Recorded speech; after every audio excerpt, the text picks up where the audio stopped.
अस्सलाम वालेकुम नाज़रीन, सिंध टीवी जी स्पेशल ट्रांसमिशन में भलीकार मां आहियां अवां जो होस्ट नेम सुबुह। नाज़रीन, अॼु जी ट्रांसमिशन में असां ॻाल्हि कंदासीं सियासी सतह ते हिकु वॾी अॻभराई थी आहे। 190 मिलियन पाउंड वारे केस में PTI बानी ऐं संदसि घरवारीअ खे क़ैद जी सज़ा ॿुधाई वई आहे। 18 डिसंबर ते 190 मिलियन पाउंड केस जो फ़ैसिलो महफ़ूज़ थियो, जेको 3 दफ़ा उनजी तारीख़ रखी वई ॿुधाइण जी। पहिरियां चयो वियो त 23 डिसंबर ते ॿुधायो वेंदो, पोइ चयो वियो त 6 जनवरी ते ॿुधायो वेंदो, वरी इहा तारीख़ आई त 13 जनवरी ते ॿुधायो वेंदो। नेठि अॼु 17 जनवरी ते PTI बानी ऐं संदसि घरवारी बुशरा बीबीअ खे 190 मिलियन पाउंड केस में सज़ा ॿुधाई वई आहे। PTI बानीअ खे 14 साल ऐं बुशरा बीबीअ खे 7 साल क़ैद जी सज़ा ॿुधाई वई आहे। हिन ते अॼु ॻाल्हाईंदासीं। असां सां स्टूडियो में मौजूदु आहिनि डायरेक्टर न्यूज़ शुएब कुरैशी साहब ऐं एग्ज़ीक्यूटिव डायरेक्टर ऐं सीनियर तज़िए निगार शकील सुमरो साहब। ॿिन्ही महिमाननि खे भलीकार। शकील साहब, मां तव्हां खां शुरूआति कंदुमि। हिन सिचुएशन में जॾहिं मुख़ालिफ़ धुर ऐं हुकूमत जूं ॻाल्हियूं हलनि पियूं, ॿियो दौरु थियो, PTI पंहिंजा मुतालबा बि रखिया आहिनि ऐं उन्हनि मुख़्तलिफ़ मुतालबा कया आहिनि। हालांकि राणा सनाउल्ला कल्ह प्रेस कॉन्फ्रेंस कई आहे, उनखे मुकमल तौर ते चयो आहे त इहो जेके PTI जा मुतालबा आहिनि इहा प्रोपेगेंडा आहे। उनखां पोइ ॿिए ॾींहं ते ही 190 मिलियन पाउंड केस जो फ़ैसिलो अचणु, तव्हां कीअं था ॾिसो हिन सूरत हाल खे? महिरबानी नईम, ही 190 मिलियन जेको पाउंड जो केस आहे, अल कादिर ट्रस्ट जे नाले सां इहो केस मशहूरु आहे। ऐं 18 डिसंबर ते इहो फ़ैसिलो जेको आहे इस्लामाबाद जी एहतसाब अदालत तरफ़ां महफ़ूज़ कयो वियो हो। ऐं हीउ जेको आहे 1 डिसंबर 2023 ते केस जेको आहे इहो दाख़िल कयो वियो हो। ऐं हीउ एक्चुअल जेको केस आहे इहो 190 मिलियन पाउंड जेके आहिनि इहे मुंजमद कया विया पैसा बरतानिया में। ऐं पोइ वरी बरतानवी जेका क्राइम एजेंसी आहे ऐं पाकिस्तान जे विच में हिकिड़ो डील थी, मुआहिदो थियो हो। ऐं उनखां बाद में ही पैसा जेके आहिनि उहे जेके 460 अरब हुया, उन में ही एडजस्ट कराया विया। जेके बहरिया टाउन मलिक रियाज़ जे तरफ़ां जेका सिंध हुकूमत तरफ़ां ज़मीन ॾिनी वई, इहे पैसा उन में एडजस्ट कराया विया। जहलम जे अंदरि जेका ज़मीन हुई, जंहिंमें PTI जो बानी चेयरमैन बुशरा बीबी इहे उन जा ट्रस्टीज़ हुया, ऐं इहे पैसा जेके आहिनि इहे ग़लति डील जे ज़रिए जेको आहे उहे मुंतक़िल थिया। ऐं इहो कैबिनेट जे अंदरि इहो मामिलो आयो हो। ऐं कैबिनेट जे अंदरि फैसल वावडा जेको आहे बाद में जेका उन स्टेटमेंट ॾिनी, जॾहिं उनजा इख़्तिलाफ़ थिया हुया, ऐं पोइ इहे मंज़र ते ॻाल्हियूं आयूं ऐं उन बंदि लिफ़ाफ़े जे अंदरि ऐं ज़बानी तौर ते कैबिनेट जे अंदरि रिटन में कोन, जॾहिं त का शइ जेका रखबी आहे एजेंडा में उहो 7 ॾींहं पहिरें सर्कुलेट कबी आहे। ऐं हीअ सर्कुलेट बि न कयो वियो। इन करे हीअ जेके एविडेंस आहिनि उहे मज़बूत आहिनि इन हवाले सां। अल कादिर ट्रस्ट में ऐं इन में 14 साल इमरान बानी चेयरमैन खे सज़ा थी आहे ऐं 7 साल बुशरा बीबी खे सज़ा थी आहे। उनखां सवाइ इन्हनि ते ॾंड जेको आहे उहो बि विधो वियो आहे।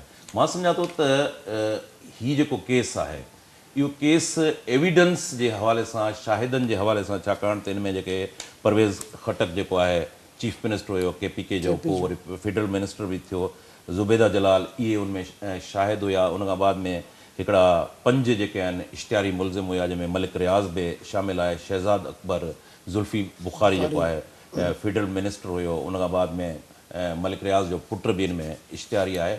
ऐं हिन में उन्हनि जा जेके आहिनि दाइमी वारंट बि जारी कया विया आहिनि। उन सां गॾोगॾु जेके उन जूं मिल्कियतूं आहिनि, प्रॉपर्टीज़ आहिनि, उहे बि ज़ब्त करण जो हुकुम जारी कयो वियो आहे।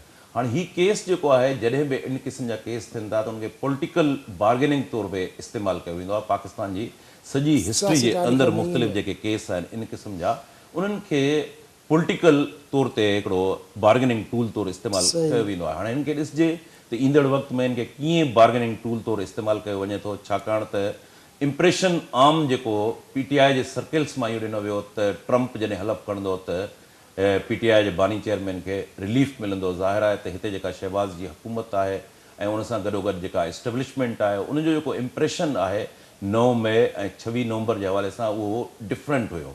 ऐं उहे कोशिशि कनि पिया त कंहिं तरीक़े सां हीउ जेको केस, ख़ासि तौर ते अल कादिर ट्रस्ट जी मां केस जी ॻाल्हि कयां थो, ॿिया त केस खणी उनमें ईअं हिकिड़ो बोगस हुन ते एविडेंस ते बि दाख़िल कया वेंदा आहिनि। पर हिन में जेके बि क़ानूनी माहिर आहिनि उन सभिनी जो इहो इन ॻाल्हि ते उहे मुतफ़िक़ आहिनि त हिन में जेके शाहिदियूं आहिनि, हिन में जेको ग्राउंड आहे एविडेंस जो, उहो ॾाढो स्ट्रांग हुयो। ऐं उनखां ख़ुदि जेके हिन जा वकील आहिनि उहे बि उनखे डिनाए न पे करे सघिया त ही जेको सज़ा मिली आहे ज़ाहिर आहे त हाणे हिनखे चैलेंज कयो वेंदो, अपील में वेंदी हाई कोर्ट में, हाई कोर्ट मां जेकॾहिं हीउ रद्द थिए थो त पोइ इहो सुप्रीम कोर्ट में वेंदो। पर मां सम्झां थो त अॻिते हली हिनखे पॉलिटिकल हिकिड़ी बार्गेनिंग जे टूल तौरु इस्तेमालु कयो वेंदो। सही शुएब साहब, तव्हां कीअं ॾिसो हिन फ़ैसिले खे ऐं जेके PTI ऐं गवर्नमेंट विच में ॻाल्हियूं हलनि पियूं, छा वाकई इहो जे शकील साहब फरमायो त इहो हिकिड़ो नेगोसिएशन कंदा या बार्गेनिंग करण जे टूल तौरु गवर्नमेंट इहो फ़ैसिलो ॿुधायो आहे, छो त 3 दफ़ा इहो केस जो फ़ैसिलो जेको आहे उहो डिले थियो आहे, त इहे बि ॻाल्हियूं हलनि पियूं, तासुर हले पियो त माना शायदि का डील आहे इन जे करे इन फ़ैसिले खे जेको आहे रोकियो थो वञे। तव्हां इन फ़ैसिले खे कीअं था ॾिसो ऐं जेको करंट सिनारियो आहे इन में छा पोज़ीशन आहे हिन जी? वॾी महिरबानी नहीं ॾिसो, सभ खां पहिरियों त मुंहिंजे ख़्याल में केस ते जेको थारोली तव्हांखे शकील साहब ब्रीफ कयो हुन में थोरो मां एडअप कंदो वञा त हीअ मुंहिंजे ख़्याल में पाण वटि इहा रवायत रही आहे त पॉलिटिशियन्स जेके आहिनि उहे अरेस्ट बि थींदा आहिनि, उन ते फैब्रिकेटेड क़िस्म जा हिकिड़ा उन ते केस बि दाख़िल थींदा आहिनि, ऐं पोइ वरी अॻिते हली उहे जॾहिं वरी मामला अॻिते वधंदा आहिनि त पोइ वरी उहे केस वरी आहिस्ते आहिस्ते ख़तम बि थी वेंदा आहिनि। ऐं हिन मामले में बि असां ॾिठोसीं त PTI बानी ते मुख़्तलिफ़ केस दाख़िल थींदा रहिया आहिनि, तोशाखाना 1, 2 ऐं जेके ॿिया जेके आहिनि दहशतगर्दी एक्ट तहत।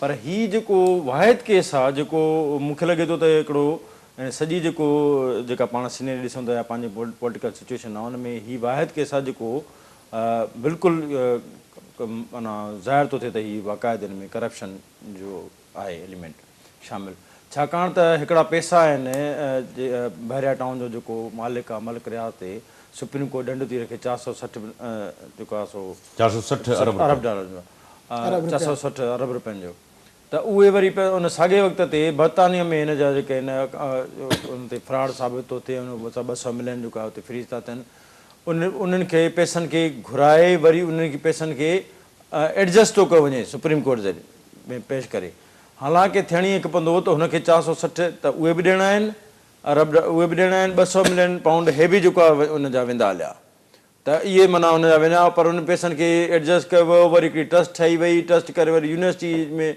कन्वर्ट कयो वियो, त माना हिकिड़ो फ्रॉड ई बाक़ाइदे आहे। ऐं हीअ केस जेका आहे उहो हिनखे हिन जूं जेके हेयरिंग्स आहिनि उहे साॼो साल हलियूं आहिनि। ऐं ॿी कम जी ॻाल्हि जेका इहा आहे त हिन में जेके आहिनि गवाहनि में उहो PTI बानी जो जेको अहम माण्हू परवेज़ खटक जेको फज़ीला KP बि रहियो आहे, डिफेंस मिनिस्टर बि रहियो आहे, उहो बि हिन गवाहनि में शामिलु आहे। तॾहिं की प्राइम मिनिस्टर जॾहिं PTI बानी प्राइम मिनिस्टर हुयो त हुन जेको प्रिंसिपल सेक्रेटरी हो आज़म ख़ान उहो बि शामिलु हुयो। त इन में त को शक कोन्हे त हीअ जेका आहे हिन में जेके लीगल जेके एक्सपेक्ट्स जेके आहिनि सभु पूरा करे हिकिड़ी सज़ा हुनखे ॾिनी वई आहे, जंहिंमें जेको आहे उहो बाक़ाइदे पंहिंजो सॼो साल हेयरिंग्स हलियूं आहिनि ऐं सभु जेके आहिनि हिकिड़ो साल पूरो ट्रायल, बिल्कुलु सॼो साल ट्रायल हलियो आहे, त माना जेको लीगल प्रोसीजर आहे हिन जो प्रॉपर उहो फॉलो कयो आहे, हुनखे सॼे नमूने सां इहा जेका रक़म आहे शुएब साहब, मां तव्हांजी ॻाल्हि कटियां थो, त इहा जेका रक़म आहे बेसिकली त बहरिया टाउन जे हवाले सां आहे, त इहा रक़म त असुली तौर ते त सिंध गवर्नमेंट खे मिलणी घुरिजे। बिल्कुलु ॾिसो, असांखे त ॿिन्ही पासनि नुक़सानु थियो आहे। सही, जेको 460 अरब सुप्रीम कोर्ट हिनखे ॾंड विधो उहे पैसा बि कोन था मिलनि, बिल्कुलु वरी उन्हनि खे पैसनि खे एडजस्ट करायो वियो आहे, त माना हुन हिकिड़े हमरा खे ॿिनि जेको आहे सो शख़्सियतनि जी जेका आहे उहा गठजोड़ करे हुनखे रिलीफ मिली वियो, हुननि खे फ़ाइदो मिली वियो, PTI बानी वारनि खे हुनखे बि फ़ाइदो मिली वियो, नुक़सानु कंहिंखे थियो असांखे थियो। त मुंहिंजो चवण जो मक़सदु आहे त हीउ प्योर जेको आहे उहो करप्शन जो केस आहे। करप्शन में जेका हिन वक़्त जी जेके शयूं ॾिसूं था उन हिसाब सां इहो नज़र अचे थो त हिन वक़्त ताईं जेका लीगल प्रोसीजर आहे सॼो फॉलो थियो आहे। बाक़ी अचूं था तव्हांजे सुवाल जे हिन हिसे ते त जेको आहे इहो हिन वक़्तु छा आहे हीअ, छाकाणि त हिन जी इम्पोर्टेंस जेका आहे जेको ॻाल्हायूं था पाण इन करे बि वधीक थिए थी, छाकाणि त ॻाल्हियुनि जा 2 दौर थी चुका आहिनि ऐं बल्कि 3 दौर थी चुका आहिनि, 3 दौर थी चुका आहिनि ऐं 3 दौर में हुननि पंहिंजो चार्टरवाद डिमांड पेश कयो आहे। ऐं चार्टरवाद डिमांड में हुननि जी जेका वधि खां वधि ज़ोर हिन ॻाल्हि ते आहे त पंहिंजो असांजा जेके माण्हू छॾियो वञे, केस ख़तमु कया आहिनि, माण्हू छॾिया आहिनि। ऐं जॾहिं जेको आहे सो त इन खां अॻु में जेके बि असां वटि जेके बि पॉलिटिकल फिगर्स जेके आहिनि ख़ुदि PTI बानी जे दौर में बि गिरफ़्तार थिया त हिकिड़ो ड्यू प्रोसेस फॉलो करे उन में आज़ादु थिया आहिनि। त हिन वक़्तु जेका ॻाल्हियुनि जो दौरु हले पियो उनजो मुतालबो इहो ई हो, उन खां पोइ जेका आहे उहा सज़ा अची वई आहे। तंहिंजे करे इहो असां आमतौर ते हुनखे ॾिठो वेंदो आहे त भई जॾहिं बि का इन क़िस्म जी का शइ थींदी आहे त पोइ उनखे वज़न पैदा करण लाइ का शइ थी सघे थी त इनखे इन खां असां इनकार नथा करे सघूं त इहो बि एलिमेंट हिन में शामिलु हूंदो त छाकाणि हुन टाइमिंग जेका आहे इहा आहे पर बहरहाल छा बि हुजे जेका शकील साहिबु ॻाल्हि कई त उहा उनखे मां चवां त हेॾां डोनाल्ड ट्रंप जेको आहे उनखे कसम खणणो आहे ऐं हिन जेको तासो जेको PTI ॾिनो त उहो ईंदो त ॼण माना वॾो प्रेशर अची वेंदो उन साॻे हुन ते टाइम ते हिनखे PTI बानी ऐं हुनजी घरवारी खे सज़ा ॾिनी वई आहे त इहो तासो ॾिनो वियो आहे ॿुधायो वियो आहे त कंहिं बि प्रेशर में न आहियूं। नंबर 2 जेका हिन में जेका सभ खां अहम ॻाल्हि इहा आहे त इहो बि असां ॾिठोसीं त अॻु में रेल लाइन आहे रेल लाइन क्रॉस न करणु ॾींदासीं ऐं पोइ जेको आहे हिकिड़ी गिरफ़्तारी ते माना जीअं जेको आहे जहिड़े नमूने सां हिते जेको आहे पोइ तशददी कार्रवायूं कयूं वयूं पर हिन सज़ा जो जेको फ़ैसिलो आयो आहे इहो जेको अदालत जो फ़ैसिलो आहे सज़ा ॾिनी वई आहे उन खां पोइ असांखे हिन महिल ताईं किथां बि का एतिजाज जी ख़बर न आई आहे त इहो ख़ुदि जेको आहे इहो हिकिड़ो जेको अलार्मिंग आहे सिचुएशन PTI लाइ सोचण जी ॻाल्हि आहे त जेको तव्हां हिकिड़ो हाइप क्रिएट कई त सॼो तासुर पैदा कयो त असां हीअं थी वेंदो उन मां ॼण त हवा निकिरी चुकी आहे।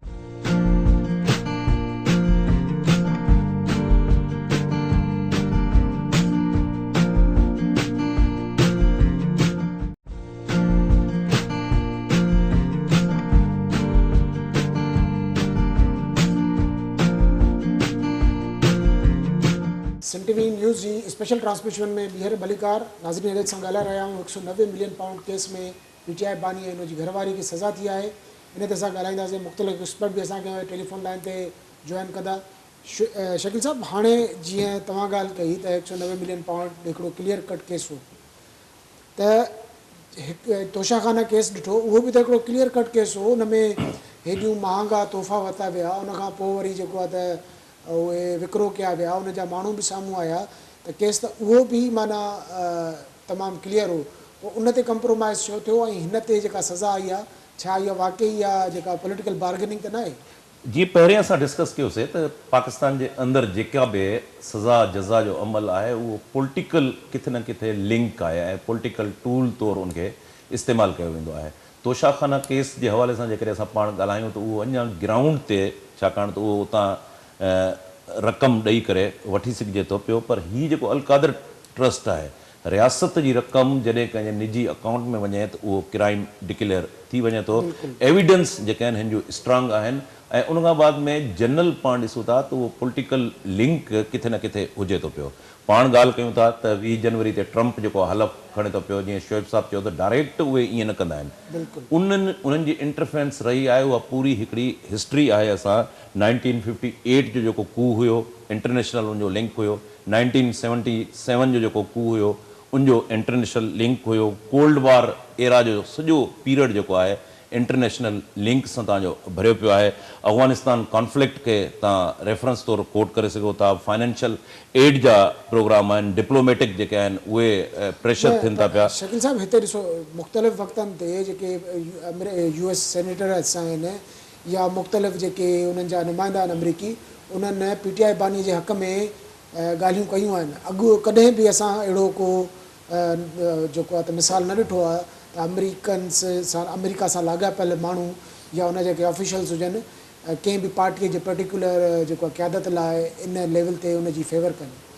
न बिल्कुलु इहो त न आहे त ट्रंप जे हवाले सां हिकिड़ा सेनेटर जेके आहिनि उन्हनि जूं स्टेटमेंट आहिनि। हाणे उहो सेनेटर जो स्टेटमेंट तव्हां ऑफिशियली नथा उन्हनि खे चई सघो त को अमेरिकन्स जी पॉलिसी आहे पर के अहिड़ा मां जीअं तव्हांखे चयुमि त को जीअं कोल्ड वार जो एरा आहे किथे इंट्रस्ट हूंदा आहिनि उन हवाले सां उन जा प्रेशर थींदा आहिनि। मेमो गेट पाण रेफरेंस तौरु उनखे कोट करे सघूं था नवाज़ शरीफ़ जे हवाले सां या नवाज़ शरीफ़ जी हिते सज़ाऊं थियूं उहो प्रेशर आयो इंटरनेशनल प्रेशर पोइ उनखे छॾिणो पियो त इहो अॻिते हली उहो थींदो। पर जेसिताईं पाण ॻाल्हि कयूं था हिन जी एविडेंस जी त इन में एविडेंस जेके आहिनि उहे तमामु घणियूं स्ट्रांग आहिनि ऐं उनखां सवाइ ही PTI जी सॼी जेका पॉलिटिक्स आहे इहा पॉलिटिक्स PTI चेयरमैन समेत मथां खां मैनेज थींदी रही आहे। इहो हिकिड़ो पाकिस्तान जी सॼी पॉलिटिक्स जे अंदरि जेको आहे वर्स्ट तरीन जेको आहे एक्सपीरियंस रहियो आहे जंहिंजा पाकिस्तान जी इकोनॉमी ते पाकिस्तान जे पॉलिटिकल कल्चर ते उन जा जेके आहिनि तमामु घणा इम्पैक्ट पिया आहिनि। हीउ जेको कल्ट प्रोमोट थियो आहे उहो कल्ट प्रोमोट ई इन क़िस्म जी सियासत खे मैनेज करण सां ज़ुल्फ़िकार अली भुट्टो जे करे प्रोसेस में आयो आहे त उहो हिकिड़ो पॉलिटिकल प्रोसेस उनखे चई सघूं था।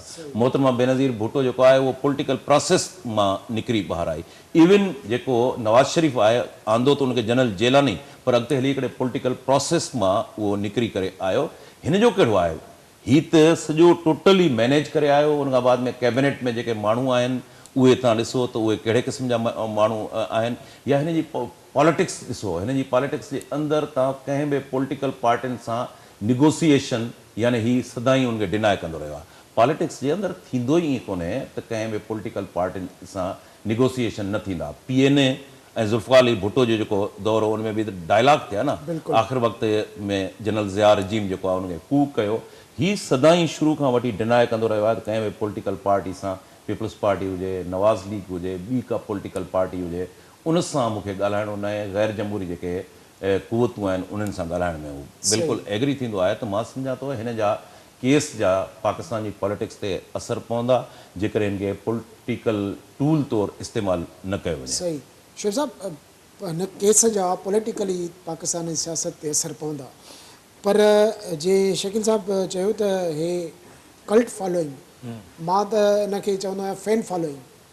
छो त PTI जो नज़रियो कोई बि न आहे, हो हिकिड़ी शख़्सियत आहे जंहिंजे चौधारी माण्हू घुमंदा आहे, उन जेको सही थो करे ग़लति थो करे, माना उनजे फॉलोअर खे को परवाह ई न आहे। हाणे बि जे 190 मिलियन पाउंड जो फ़ैसिलो आयो आहे त असां चऊं था त हिकिड़ा मज़बूत सबूत हुआ, गवाह हुआ, उनजा पंहिंजा ई माण्हू, पर जेको अॼु बि जेको हुनजो फॉलोअर आहे उहो उन शइ खे मञण लाइ तयारु न आहे। त इहो जमूद कीअं टुटंदो, इन लाइ छा स्ट्रेटेजी सियासी पार्टियूं अख़्तियार कंदियूं? ॾिसो पंहिंजो नईम, जॾहिं बि असां माना हिन मामले ते जॾहिं ॻाल्हाईंदासीं त असांखे उन्हनि क़ुवतुनि खे बि नज़रअंदाज़ न करिणो पवंदो जिन खे हिन खे आंदो हुयो।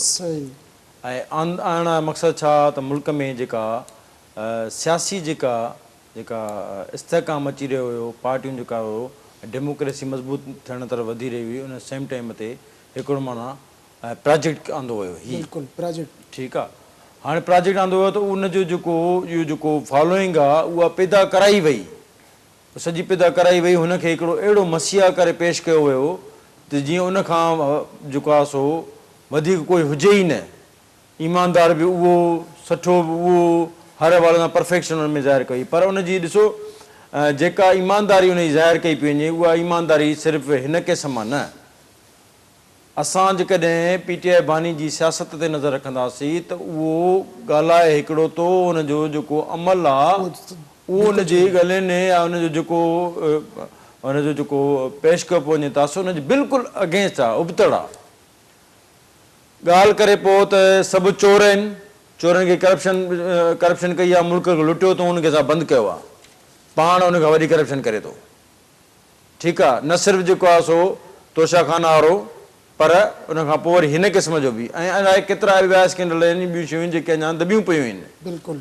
त इहो उनखां अलावा जेको असां उनजे दौर में ॾिठोसीं इहो त इस्लामिक टच देना आहे, त उहो बि माना हुनजी शख़्सियत जो पासो ॿियो आहे, पर हुनखे पेश ॿियो तरह सां कयो पवंदो। इवन इहे ॻाल्हियूं बि हलियूं त पंजाब में DC SSP फरागोगी जे थ्रू माना डेफिनेटली इहो त हाणे तव्हां ॾिसो आलिम आशिका थी वई आहे त जेको मौजूदा आर्मी चीफ आहे उहो तॾहिं DGIS आयो हुयो, उन वञी इहे शयूं जेको आहे ॿुधायूं हुनखे त बाबा हीउ जेको आहे हिते पंजाब में मसइलो थिए थो, पर उनखे उन शयुनि खे तस्लीम करण या ॾिसण खां बदिरां उनखे हटायो वियो ऐं उनखे कंटिन्यू कयो वियो ऐं उनखे जेको आहे सो वसीम अकरम प्लस जो नालो ॾिनो वियो। ठीकु आहे, त मुंहिंजो चवण जो मक़सदु आहे त हुनजो जेको तासुरु आहे, हुनजो जेको हिकिड़ो हुनजो पंहिंजो इमेज हिकिड़ो बीहारियो वियो हुयो। उन में जेकॾहिं करप्शन ॿुधायो त करप्शन न कंदड़ आहे, पर करप्ट बि साबित थियो। चयो जेको आहे वॾो पॉलिटिकल माइंड त हीउ मूंखे लॻंदो ई न आहे, छाकाणि त जेके ग़लतियुनि मथां ग़लतियूं पॉलिटिकल हिन कयूं आहिनि, उहे ग़लतियूं जेका करणियूं न कनि। जेकॾहिं सियासी माण्हू हूंदो आहे उहो सियासी रस्ता कढंदो आहे, सियासी राह ॻोल्हींदो आहे, सियासत ज़रिए पंहिंजो जेको आहे सो अॻिते वधंदो आहे। जॾहिं खां जेको आहे सो बेतमादी रथ ज़रिए हिनखे हटायो वियो, तॾहिं खां हिन जूं सियासी जेके ग़लतियूं उहे साम्हूं ईंदियूं रहियूं।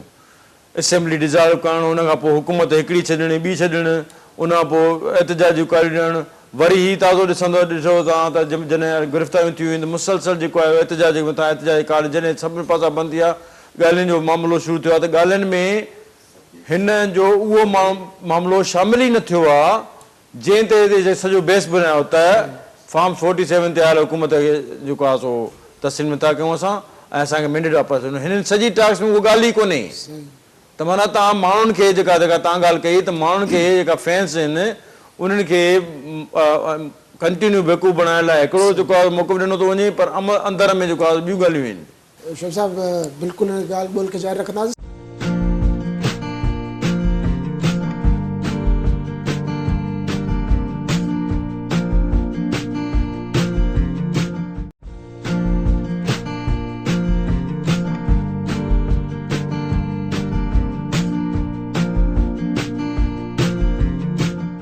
प्रोग्राम में ज्वाइन करता हूँ। सिद्दीक साहब वेलकम करते हैं आपको सिंध टीवी न्यूज़ की स्पेशल ट्रांसमिशन में। जी सिद्दीक साहब किस तरह से देख रहे हैं करंट पॉलिटिकल सिनारियो में 190 मिलियन पाउंड केस का फैसला सुनाया गया है जिसमें पीटीआई बानी और उनकी एहलिया को सज़ा सुनाई गई है, किस तरह से देखते हैं इसके पॉलिटिकल क्या असरात पड़ेंगे आपकी नज़र में? देखिए, एक तो फैसला जारी हो गया, फिर उसके बाद तफसीली फैसला भी जारी हो गया और पीटीआई के लिए एक आसान चीज़ें भी हो गई कि इसको वो फौरी तौर पर इस्लामाबाद हाई कोर्ट में इसको वो चैलेंज करेंगे जिसका उन्होंने ऐलान कर दिया है और उनको रिलीफ मिलने के भी इम्कानात हैं। लेकिन एक जो चीज़ है वो एक बात है वो आप जो है उसको ज़रा गौर लाएं कि जो पसे पर्दा और ऑन द रिकॉर्ड गुफ्तगू हो रही है उसको जारी रखने का फैसला किया है इस सज़ा के बावजूद। और ये सज़ा आपको पता है कि 3 मरतबा पहले मौखर की गई, आज चौथी मरतबा जो है ये सुनाई गई और सोशल मीडिया में तो सज़ा जो है वो बहुत पहले सुना दी गई थी। चीज़ें जो थी वो नज़र आ रही थी। आपको पता ही है कि वो जब इस तरह के मामलात होते हैं तो हमारे यहाँ जिस तरह की चीज़ें चल रही होती हैं अब तो वो खुलकर सामने आ गई हैं। एक इस्टेब्लिशमेंट है, एक हुकूमत है, एक अपोजिशन है, तो वो तफरीक और तकसीम जो है वो हमें हर जगह पे नज़र आती है। जो एक पॉलिटिकल सिनारियो जो हम देख रहे हैं वो ये बातचीत जो हो रही है ना, ये जो मेरे और आपके सामने हो रही है ये कुछ और है, जो उन्हें हो रही है वो कुछ और है। अच्छा, ये अगर फैसला तफसीली भी आज ही जारी कर दिया गया, वरना तो तफसीली फैसला जारी जब होता है सबका काफी उसमें बहुत अरसा लग जाता है, लेकिन कम अज कम आप कोई तकरीबन 185 सफ़ात पर मुश्तमिल फैसला जारी करना, तो इसका मतलब है कि फैसला जज साहब ने जब पिछली मरतबा फैसला मुअख्खर किया था 4-5 दिन पहले, तो उन्होंने उस वक्त कह दिया था फैसला मैंने लिखा हुआ है, तो इसका मतलब है कि फैसला लिखा गया था। तो अभी ये जब चैलेंज भी होगा वो भी साथ साथ चलेगा, मुज़ाकरात भी साथ साथ चलेंगे। बात है ग्रंटर्स की, सीधी सी बात है, ग्रंटर्स तलाश किए जा रहे हैं दोनों तरफ से और वो ग्रंटर्स इस वजह से तलाश किए जा रहे हैं कि इत्माद नहीं है, हुकूमत को इत्माद नहीं है बानी पीटीआई पर कि वो जो है वो इन चीज़ों को जो है वो जो कमिटमेंट करें उसको वो पूरा कर सकते हैं, नंबर 1।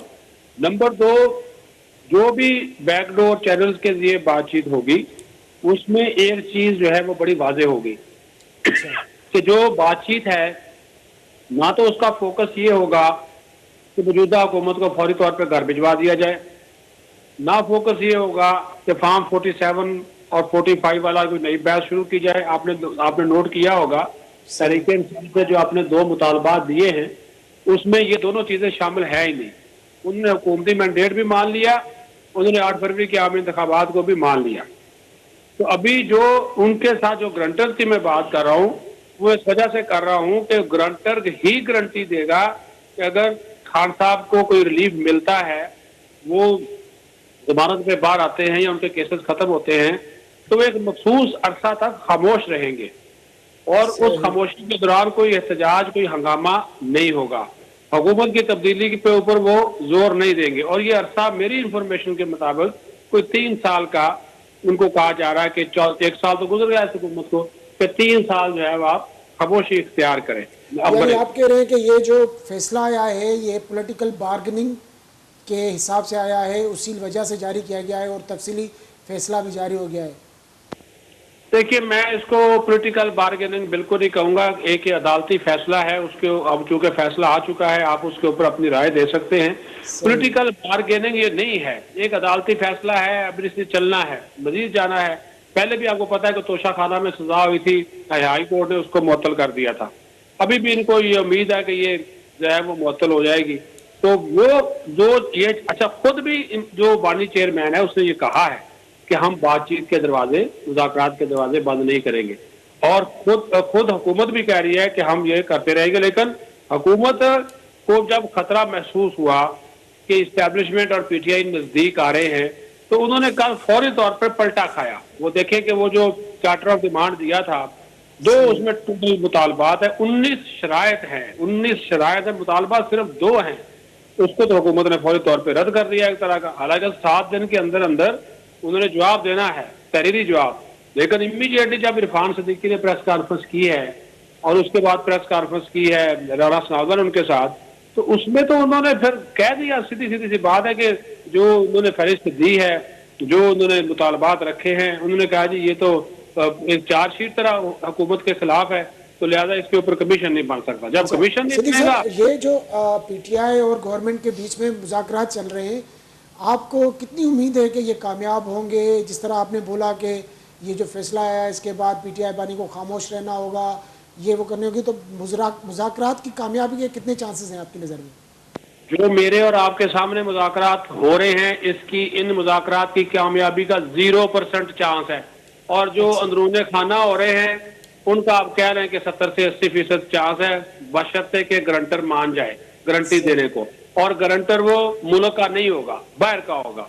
ठीक है, ये जो मुज़ाकरात जो हवाई चीजें ऊपर चल रही है ना जी, ये स्पीकर साहब की सदारत में, ये इन मुज़ाकरात में कामयाब नहीं होना वो हमें कल नजर आ गया। क्योंकि उन्होंने कहा जी कमीशन नहीं बन सकता, पीटीआई ने बोला अगर नहीं बनेगा तो मुज़ाकरात खत्म, ज़ाहिर है फिर बातचीत नहीं बढ़ेगी।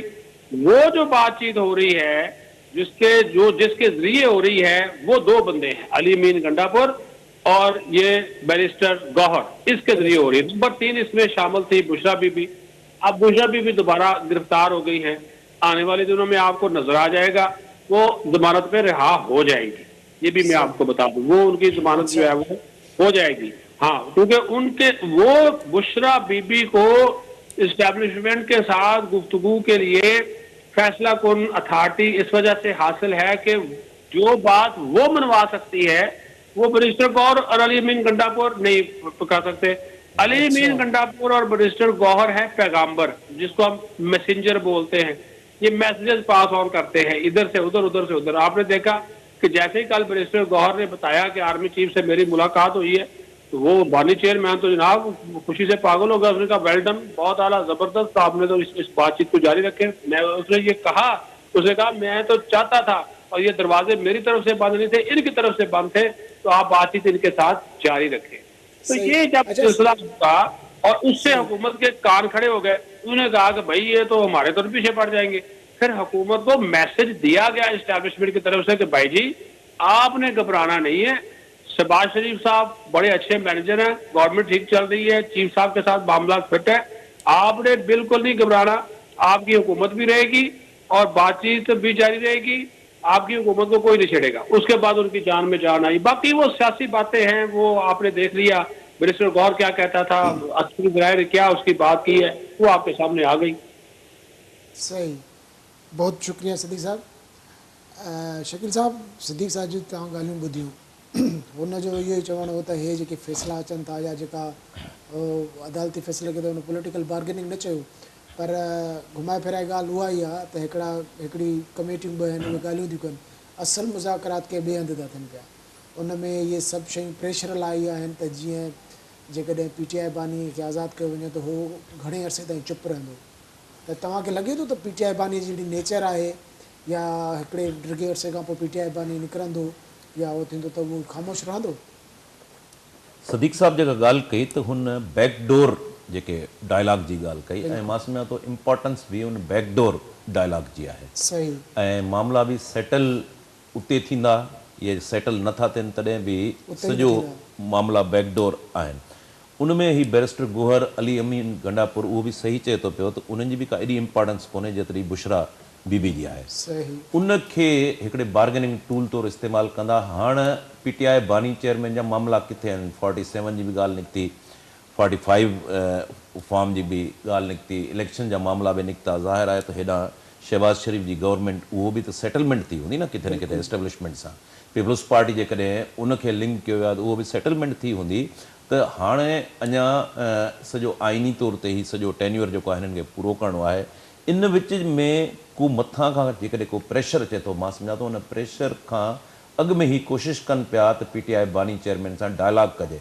पर मुंहिंजो चवण जो मतिलबु इहो आहे त ठीकु आहे, बैकडोर को बि गारंटियर अचे थो, डायलॉग थिए थो पियो, उनजो सॼो एज़ ए होल पाकिस्तान जी पॉलिटिक्स ते असरु कहिड़ो पवंदो? हिकिड़ो पॉलिटिकल पार्टी, कहिड़ी बि पॉलिटिकल पार्टी आहे, उनजो सरबराह जेको आहे उहो बैकडोर जेके ॻाल्हियूं आहिनि उन ते त हू एग्री थिए थो, पर कंहिं पॉलिटिकल फोर्स सां उहो ॻाल्हियूं करण खां सदाई नाबरी वारींदो रहियो आहे। हाणे इहो पॉलिटिकल पार्टी जो हिकिड़ो जेको कल्चर आहे, हिकिड़ी पॉलिटिकल जेका थर्ड फोर्स तौरु आंदी वई, जंहिंखे मां कल्ट चवंदुसि, मां उनखे फैंस कोन चवंदुसि, मां उनखे कल्ट, छाकाणि त उहो कंहिं बि क़िस्म जो PTI बानी चेयरमैन का स्टेटमेंट अचे थी पई, उहो कल्ट कंहिं बि क़िस्म जो रिज़र्वेशन शो नथो करे त तुंहिंजा बाबा ही यू टर्न आहिनि, उन यू टर्न सां इकनॉमी जो केतिरो नुक़सानु थियो आहे, पॉलिटिकल कल्चर जो केतिरो नुक़सानु थियो आहे, ख़ुदि स्टेट जो केतिरो नुक़सानु थियो आहे।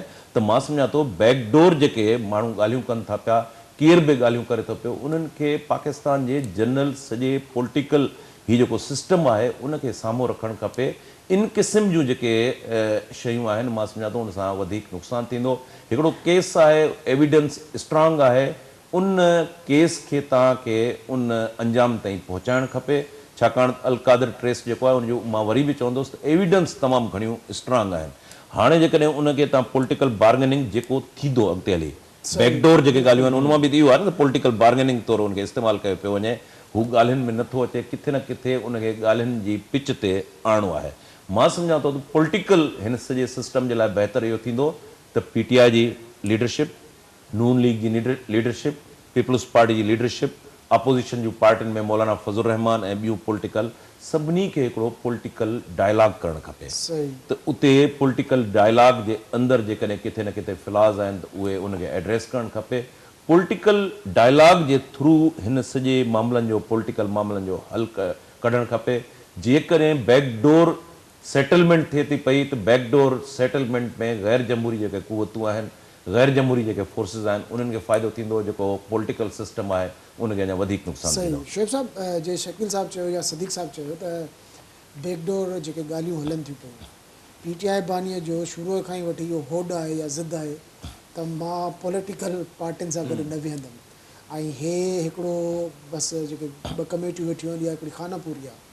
त जॾहिं मामला हल थींदा ई बैकडोर राब्तनि सां, उते जेके बि कमिटमेंट्स थींदियूं, त पोइ जे शकील साहब ॻाल्हि कई त पॉलिटिकल पार्टियूं गॾु वेहनि, हिकिड़ो कंसेंसस पैदा कनि, त इहो कंसेंसस छाजे लाइ हूंदो? जॾहिं हर दफ़े जॾहिं बि को पॉलिटिकल मामिलो थिए थो या को मसइलो थिए थो, त जॾहिं बि पाकिस्तान जी तारीख़ रही आहे त इहे सभु मामला बैकडोर ते जेको आहे त सेटलमेंट थींदा आहिनि ऐं उते मुख़्तलिफ़ ख़ातिरियूं ॾेई ईंदा आहिनि, त पोइ पॉलिटिकल पार्टियुनि जो किरदारु त बचे ई नथो। ॾिसो हिते मां पंहिंजी जेका सवेर मूं ॻाल्हि कई उनखे थोरो मां अञा कंटिन्यू कंदुमि। अगेन जेको आहे इहो हीअ जेके बैकडोर ॻाल्हियूं या राब्ता आहिनि, इहो साबित था कनि त PTI जे बानी खे जेको आहे न, उहो उनजो सियासत सां का दिलचस्पी कोन्हे, उहो सियासी माण्हू कोन्हे, ऐं उहो ख़ुदि जेको आहे सो पंहिंजे उन्हनि ॻाल्हियुनि बयाननि जी नफ़ी थो करे जंहिंमें चवंदो आहे त एस्टेब्लिशमेंट सां कंहिं सूरत में न वेंदासीं, के बि ॻाल्हियूं न थींदियूं। अगेन न उहो जेको आहे सो सियासी जेका ॿी पार्टीअ खे तस्लीम थो करे, न पंहिंजे पार्टी जे सियासी माण्हुनि खे ई जेको आहे सो उन ते यकीन करे उनखे को ग्रीन सिग्नल ॾिए थो या उनखे अॻिते वधण जो मौक़ो थो ॾिए। अगेन जिन ज़रिए आयो हुयो उन्हनि ते वधीक एतमाद थो करे, उन्हनि जे ज़रिए को हल कढणु थो चाहे, माना पंहिंजे सॼी बयाननि जी, पंहिंजे मौक़िफ़ जी नफ़ी पंहिंजे पाण ई थो करे। बाक़ी जेका ॻाल्हि तव्हां कई त हर जेको आहे सो ॻाल्हियुनि में इहो मतिलबु त जेके बज़ारि जेको पॉलिटिकल सिस्टम जेके शयूं थियनि थियूं त उन में पसे पदा फोर्सिस जो अमल दख़ल रहियो आहे। ऐं जेका ॻाल्हि तव्हां कई उनजे जवाब मां इहो चवंदुमि त ॾिसो, जेसि ताईं सियासी पार्टियूं पंहिंजनि ग़लतियुनि मां सबक़ न सिखंदियूं, जेसि ताईं सियासी पार्टियूं पंहिंजे जेको आहे मामलनि जा पाण हल करण जी कोशिशि न कंदियूं, जेसि ताईं उन तरफ़ वधाइण बंदि न कंदियूं तेसि ताईं मसइला हल न थींदा। शकील साहब वारी ॻाल्हि हिते ॿुधाईंदुमि त जेकॾहिं उन्हनि खे स्टेबिलिटी आणणी आहे, पॉलिटिकल स्टेबिलिटी आणणी आहे, चाहिनि था त मुदाख़लतूं ख़तमु थियनि, चाहिनि था त सिस्टम जेको आहे सो सही थिए, त उन्हनि खे पंहिंजनि ग़लतियुनि मां सबक़ु सिखणो पवंदो, पाण खे वेही पाण मसइलनि जा हल करणो पवंदो। अगेन उन में सभिनी सियासी जेको क़ुवतूं आहिनि उनखे पंहिंजी इनपुट ॾियणी पवंदी, इंक्लूडिंग PTI बानी, सही तॾहिं मसइला हल थींदा। सही सन TV न्यूज़ जी स्पेशल ट्रांसमिशन जारी रहंदी, पर हिते वक़्तु आहे न्यूज़ ब्रेक जो। मिलूं था न्यूज़ ब्रेक खां पोइ।